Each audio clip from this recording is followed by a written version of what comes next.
You've heard of red carpets? Yep. Everybody does those. Yep. Everybody except the University of Notre Dame. We got a gold carpet here in the D. Bartolo Performing Arts Center. What's up, everybody? Facebook Live? Boom. Say hello to Lefko. I want to. Pang. Adam Lefko, Stephen Nelson. We're wearing tuxedos, guys. Champagne Poppy. We're talking to dudes that always lay the hard hit, and right now me and Nelson, we on that gold carpet. Carl, you're in the chair, because we going to do something with that hair. What are we doing with you today, man? We are taking the beard off. Oh my gosh. Shaving it clean. Oh my gosh. It's been a while, so it's... How long has it been, may I? Again, I was told there's a surprise ref. I don't know who it is. I don't know who it is. Let's bring him out. The surprise ref for the lightweight match is... Oh, baby! BK Brian Kelly in the house. BK in the building. All right, Brian, I need you to read in the rules. Boxers, let's get in the middle All right, here. into the front. Turn around for me real quick. You got to face this way. We got to turn around. Or You got to face the camera. Yeah, they got to see your face, BK. it's so pretty. It's a pretty face. Here are the rules. No hitting below the belt. Easy. You can hit hard below the belt. That's aggressive, BK. Okay. All right. Hit above the belt. Yeah. Hit each other really hard. Yeah. And the first guy that gets knocked out, the other guy wins. How's that? Simple but effective rules. No Let's go idea. back That's to how your it corners. All right. Rip the bell, Donnie. Rip the bell. Round one. They're testing each other early. Oh, big pump there from Bertini. Bon Jovi dancing. Bon Jovi going. No good. Look at that speed. He's got him in the corner. Bon Jovi with the left. Bon Jovi with the right. Bertini with a big swipe. Getting They're not dressed. ready. People at home on Facebook, the comment section, what is it for? You guys can pick the winner as well. If you disagree with BK like I do, Those are let pretty them good know. swings. I'll tell you what, I think we take, for the heavyweights, we take one of the gloves off. Let him really go at it. Yeah. Yeah. 3, 2, 1, roll blue. In a twist we have never seen before in college football, the Alabama Crimson Tide land an awesome recruiting class. Just kidding, Felder. Same result in a different year. Yeah, different day, same thing for Alabama. Go out, get big winners, and put them on the board. I think we got to start when they get on the offensive side, right? Yeah, let's take a peek at some of the notable recruits in this Tide class before we really get rolling. This thing is headlined by Najee Harris. I mean, they got ballers all over the place. Dylan Moses, Alex Leatherwood, Isaiah Buggs, Tua Tango Vailoa, Tyrell Shavers. The list goes on and on.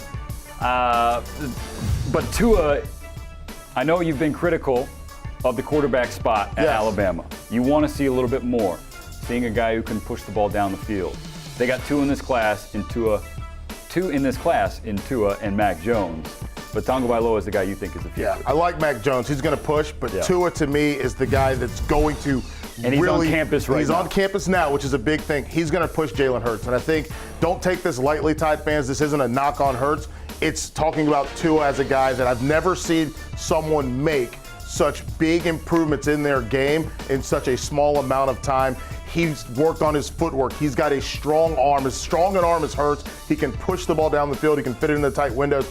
At the very minimum, Hurts will be the starter, but he will have to be better because Tua is going to make him earn it. And I'm going to say this about Mac Jones. He could have waltzed into Kentucky and been the quarterback there probably for a long time. He ain't afraid of competition. Not at all. He can spin it as well. But Tua, unique talent. Next Mariota, Felder? No. Go ahead and dead that conversation right now. This guy's the first Tua, as we've said many times. Shoots Tua and shoots Tide for getting him into class. He's going to be handing the ball off to one of two really talented running backs, Brian Robinson being one, but Najee Harris being the focal point. Yeah, the number one recruit in the country, number one running back in the country, kid from Antioch, California. We got a chance to see him play a high school game in person. He is a man amongst boys from a size perspective, 6'3", 225. He's got nimble feet, quick feet to get in and out of breaks. He can catch out of the backfield. We saw him play a little linebacker as well. He did everything for that Antioch team to try and put them in a position to win a bunch of big ball games. So Najee Harris, I mean, he's the next great Alabama running back. And then he's going to be running behind some really good offensive line recruits. Alex Leatherwood, you call him a remix DJ Fluker, Jedrick Wills, Elliott Baker, a few more going to Tuscaloosa. Yeah, Jedrick Wills, obviously love him. He's a guy that can play hit. They're going to have to find a spot for him. They may have to kick him inside because I expect to see Jonah Williams kick over to the left side, Alex Leatherwood push over on the right side, Jedrick Wills play him on the interior of that line to get your three maybe best offensive linemen in the next year or two all onto the field. But this is the big thing that stood out about me about Leatherwood. You see this? Let's get my team together. We're ready to rock and roll. You feel me, baby? Let's go ahead and get this done. And now you see Tua in the front giving that go. Now watch this. Look at Tua's calves. They start to lose. Do you see him? Yeah. You see this right here, what you didn't see. He took over. Alex Leatherwood took over that match. He wrapped his arms around Van Cowan and drug him across the line down. He's a boss. This guy gets me super hyped. I'm a humongous Alex Leatherwood fan. He's a boss, and he picked up a hoss in Van Cowan for that one, that's for sure. Getting some weapons in this class as well. Not that the cupboards were empty in Tuscaloosa there, but a trio of really talented wide receivers. Yeah, headlined by Jerry Jeudy. He's Mr. Everything. He gets everything done. Tyrell Shaver, 6'6". He's someone that I think could be the best wide receiver out of this entire group. And they add Henry Ruggs to this equation. Bango, man. That's what I'm talking about. Got a lot of weapons. Now the key, get you a quarterback that can push it down the field more than 15 yards. On the other side, we look at Tyrell Shavers, who is long. He is long, strong. From Louisville. Long, strong. Down to get the friction on. He will play in traffic, baby. Let's go. Let's get to your side of the football, your favorite side of the football, defensive side, and begin with your linebackers and Van A trio of just beasts. Dylan Moses, long time the number one recruit in the country, now still the number one inside linebacker. He handled his business. I think going to IMG Academy was the best thing for his football career. He learned how to play against people that were as good as him, and it made him better. Van Cowan, some folks say he may have to kick down to play defensive end. I think he can stick as an inside linebacker in that 3-4 approach. He is an absolute motor monster. That's right, I wrote it down. He will track anybody down all over the field. He can play in coverage. This is a great football player. As long as he keeps his head on straight on the field, he's going to cause people a lot of problems. And then, of course, Markel Benton. He's a hit stick, baby. Put him on the inside. He's going to come hunt you down. He's going to knock you out. Man, they are loaded. I love what you said about Dylan Moses. Going to IMG, completely different player coming out than he was going in. Now, the back end, your favorite part, the defensive backs. What do they get in the secondary? They leave you wanting a little bit. Yeah, well, it is. I want more. I wanted more out of the secondary in terms of actual players. You look at the top players at that position or in that back end that they're bringing on. And obviously Xavier McKinney, I really like him. Daniel Wright's a good player. I think Kerrick McDonald's going to be someone that steps up in the future. But the big key, we saw their secondary struggle against Clemson. We saw them not have a real cover corner. Obviously, people are going to talk about Marlon Humphrey, but he wasn't a real cover corner. He was better in cover 2. They didn't get that true cover corner that could step in right now and help them. So I'm curious to watch how these guys fill some of those voids in the secondary. Let's get to the recruiting map and see how far-reaching the Tide went in this 2017 cycle, keeping in mind that they lost some really key recruiters. Most notable, Mario Cristobal leaving Alabama to become the co-offensive coordinator in Eugene, Oregon. But Dylan Moses, though he played at IMG, he's from Baton Rouge. You get a couple of beasts from Florida. Jedrick Wills committed with us at Bleacher Report. Went suit shopping with producer Tom, and from Lexington, Kentucky. So, again, this is no surprise. As the country gets smaller with social media's growth, it's even easier for a program like Alabama to establish itself. All over the Southeast, and then of course you see him here go to the Southwest. A couple guys from Texas. Headline, of course, my man Tyrell Shavers. Major Tennyson's an early enrollee there, who I think is going to be interesting at the tight end spot. We saw them underutilize O.J. Howard. If they can get Major Tennyson worked into plays, he can be a special player. He's that type of a pass catcher. I think they've got some absolute quality at the tight end spot.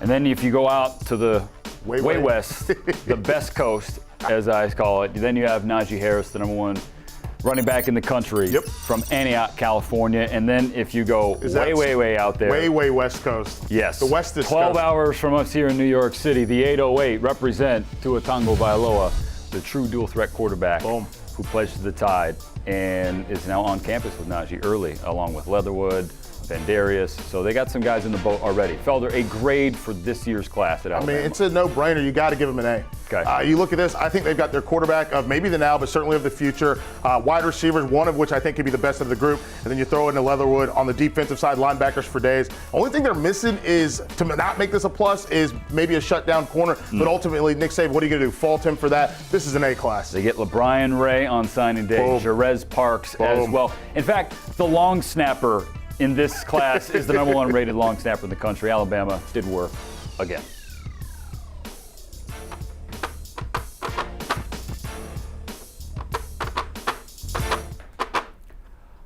I see you, Pauline Walnuts. guys. I see you, Pauline Walnuts. Roll on.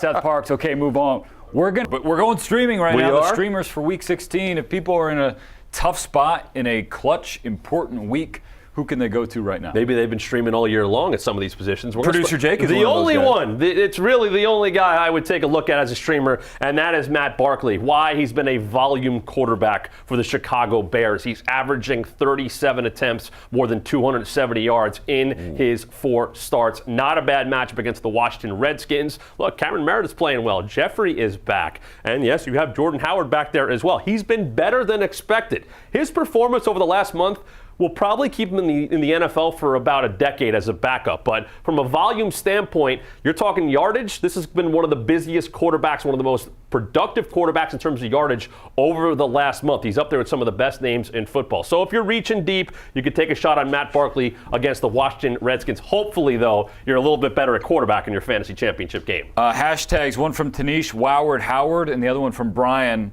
our good buddy, says Cutler with a capital L.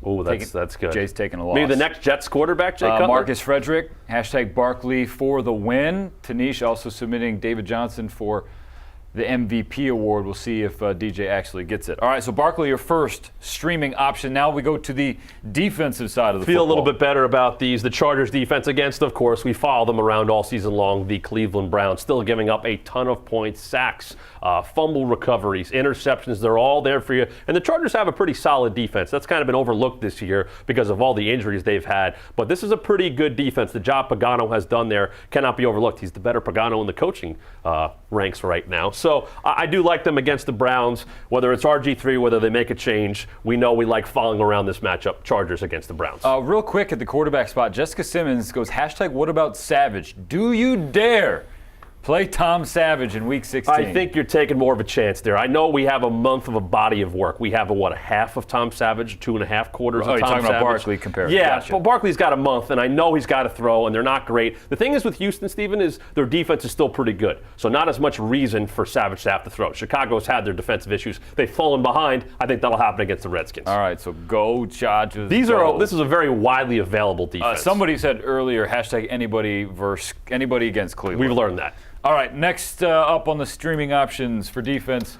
If they're out there, take a look at the Packers, and their defense has improved after some midseason struggles, and they're taking on that Minnesota Viking offense that can't really get anything going. O-line issues have turned that into a dink-and-dunk offense that got blown out last week by the Colts. I think they'll struggle in this game. They'll get their shots in on Sam Bradford, get some sacks, maybe force some turnovers there. So, yeah, I do like the Green Bay Packers because of the matchup against Minnesota, although I'm well aware that the Chargers are more widely available. Maybe you look at the Patriots, but I think they're totally owned at this point. Hashtag coming to us from Zach Cohen, hashtag 21 Savage has more game than Tom. That's pretty good. Oh, very good. Welcome to the show here, fantasy finale on Bleacher Report Facebook Live. He's Matt Camp, the camp that hopes to help you win the champ. That's right. And I'm Steven Nelson, who took the throne back from Adam Lefkoe. It was ready at the for beginning of this thing. But let's get back to the award show here, the Fantasy Awards for 2016. We already handed out the Waiver Wire Hero to Jordan Howard. Well deserved. And now we got Matt, hi son Yu-Gi-Oh? Yeah, that's gotta go. We appreciate that, man. When you go, tell them we sent you. Tell them Waiver Wire Weekly, Sunday Fantasy man. Live. Tell them we sent you. Richard Lee with an important hashtag /PSA, hashtag stop wearing jean shorts.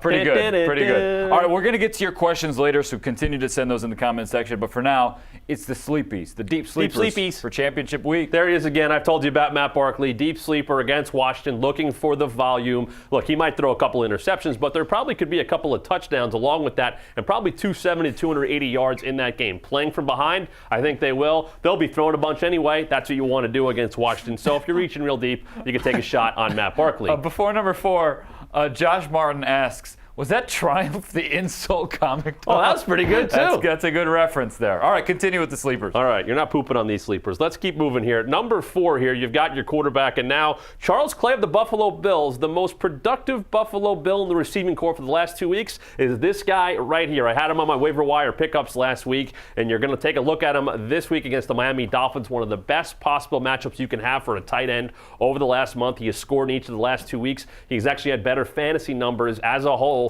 than Sammy Watkins over the last 2 weeks. So if you're always searching for a tight end, take a look at Chuck Clay this week against the Miami Dolphins.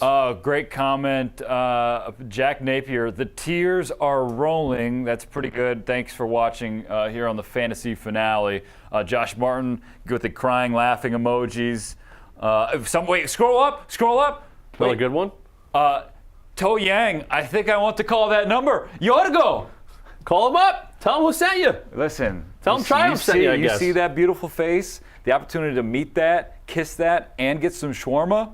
Hard to pass up. All right, Cam. Plus 1990s arcade games. Number 3 on the list here is Adam Thielen. I before E. Stephon Diggs banged up in this matchup, so I would take a shot on Adam Thielen against the Green Bay Packers. You know, Minnesota's going to have to score a bunch to stay in this because the Packers fixed their offense. It's like Mike McCarthy knew he had to get off the list. But Adam Thielen has been a solid player. Didn't have a great game last week, got lit up, but he will play, it looks like, this week against the Green Bay Packers. He has been a nice wide receiver 3. That's where I'd have him for week 16. Richard Coronel says, Jesus Christ, hashtag please no more. Okay, that's a little heavy. Just celebrating the birthday early, I guess. All right, continue on. Number 2 on the list for the deep sleepies for week 16. There he is, the game Double H, Hunter Henry. But it's not about the game. It's not about the game. Well, it is about the game because they're playing the Browns. Now, he actually had more than 2 catches last week, but he scored yet again. That's what he's been doing. Once again, reaching real deep. I'd probably call him more of a top 15 tight end than a top 10 tight end. But with 3 catches last week and the touchdown, look, he's been annoying for Antonio Gates owners. I'll take the guy who's been involved in the red zone. It's been the game Double H, Hunter Henry. For the top matchups here as we get going with the first slate of bowl games. So where are you looking? First, man, I got to start with was it Toledo and App State. My man, here's what it. Cody Thompson, good. Clifton Duck, he's from Butler High School, rival high school of East Meg where I played. So I got to throw him in there. I believe this guy's a freshman All-American. He's a really good player. Cody Thompson, over 1,000 yards receiving. Been a big play machine for them, guy. 10 touchdowns, 59 catches. And Clifton Duck has been really special. Just watching him, the way I love his footwork. I love the way he's aggressive to the football.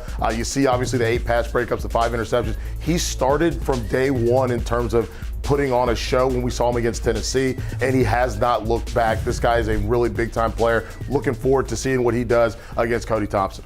Cody Thompson, the one Toledo game that I watched from start to finish was the BYU game. Yeah. He's a fun little player to watch, for sure. Oh, yeah. And Clifton Duck, Felder was really excited about him in the pre-show emails with myself and producer Sean McManus. So, all right, that's matchup number 1. What's your next one? Butler High School, man. You got it. Look, you got to represent for the squadron. Even though they're rivals.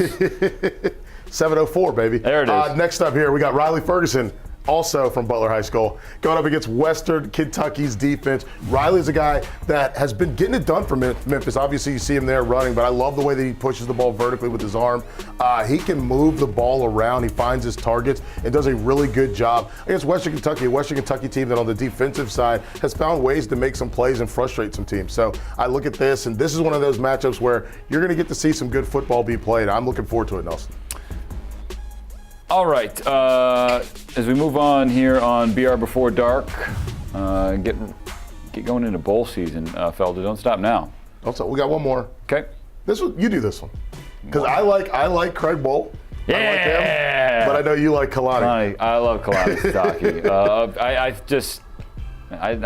I saw this picture and I was like, Felder, I like where you're at here. Oh yeah, you know I had to do it. Big turnaround here yes. for both. They play good hard football. We saw them take down Boise State. I just love the attitude that his kids bring to the field every day. And then Kalani, I mean, hype man. He is hype. Tell you what, the interesting thing about BYU when I look at them, this is a team that obviously Jamal Williams, but more importantly, this is a team. Look at those close games that they had at the start of the season. They very well could have been a 10-win team. Could have been maybe an 11-win team with how close those games were that went against them. I think absolutely watching these guys match wits is going to be really fun. And listen, we just saw Wyoming in their conference championship game against San Diego State. Yep. Get run over by Donnell Pumphrey and Rashad Penny, and now they get Jamal Williams coming in real hot. I saw a question. We saw a question? I saw a question. I thought I saw one too. Let's ask and answer it here on Facebook Live. Brian, who should be the favorite to make it to the college football playoff next year? Man, Brian Scroggins. He's always got his mind on Bleach Report Facebook Live, and he's got his mind on next year. What about you, Felder? Ooh. There's a Felder face. Ooh. There's a Felder I think face. you got to go. I look out west. I think you got to go with Washington, depending on what they lose to the next level. But also USC. I think USC certainly got to be in the mix there because we know we're going to be pumped up about Sam Darnold. We know we're going to be pumped up about those guys on defense, Porter Gustin, Cam Smith. Even losing Adoree, they've got bodies there. Iman Marshall's going to have a big year as he looks to make the transition to the next level. So I think USC is going to be a team that a lot of folks put in the mix. Do I have to say it? Do I have to say Alabama? Do I have to say Alabama? I mean, you don't have to, but you're saying it. Alabama, fine. Alabama, Roll Tide. So we'll Alabama, we'll throw them in the mix. But for me, I look at it, and certainly I think USC is going to be a name that gets thrown around. Ohio State, and watching what happens with them is probably going to be another interesting one.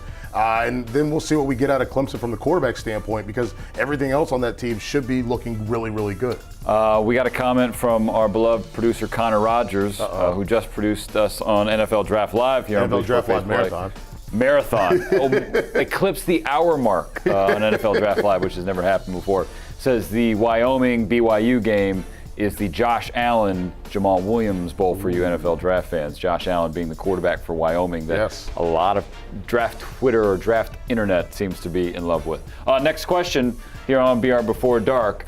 Any more coaches, and it's also from Brian, any more coaches on the hot seat this season? Jim Mora, Kevin Sumlin at A&M.